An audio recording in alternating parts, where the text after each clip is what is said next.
তো হ্যালো বন্ধুরা, আজকে আমি চলে এসেছি কুলগাছি শিব মন্দির। আমি বলেছিলাম যে আজকে আসবো, তো আমি এসেছি।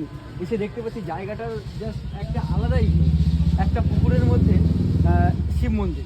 তো এসে তো সেই ভালো লাগছে। তো তোমাদের দেখাবো সেই শিব ঠাকুর নন্দী মহারাজ এখানে আছে। আমি শুধু ছবিতেই দেখেছি। 5 বছর আগে ভেবেছিলাম, মানে 5 বছর আগে থেকে প্ল্যান করি যে এখানে আসবো বলে, আসা হয় না সময়ের অভাবে। তো আজকে এসেছি, তোমরা দেখো। আসো,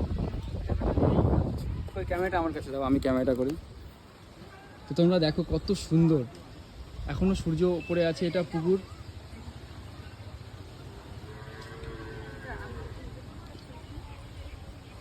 তো এখানে এসে দেখতে পাচ্ছি শিব ঠাকুর আর নন্দী মহারাজ।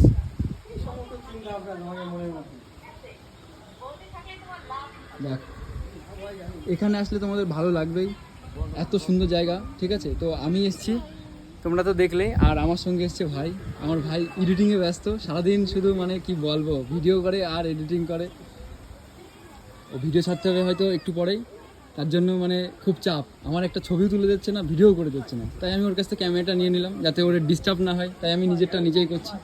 তো তোমরা দেখো জায়গাটার ভিউটা দেখো, একটা আলাদাই, মানে কি বলবো, সত্যি এসে ভালো লাগছে খুব। তোমরা আসো এখানে। আর কারা কারা এসছো কমেন্ট করে অবশ্যই জানিও।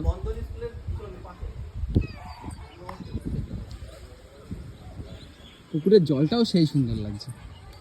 যদি বাড়িতে যদি একটা মানে ব্যাগের মধ্যে কি ভাই গামছা টামছা কিছু আছে, একটু স্নান করে যেতাম, এত সুন্দর জল মানে। তো টাটা বাই বাই, ভিডিওটা এই পর্যন্তই। এখানে যা সিনেমেটিক শটগুলো হবে তোমরা পরের ভিডিওয় দেখতে পারবে অবশ্যই।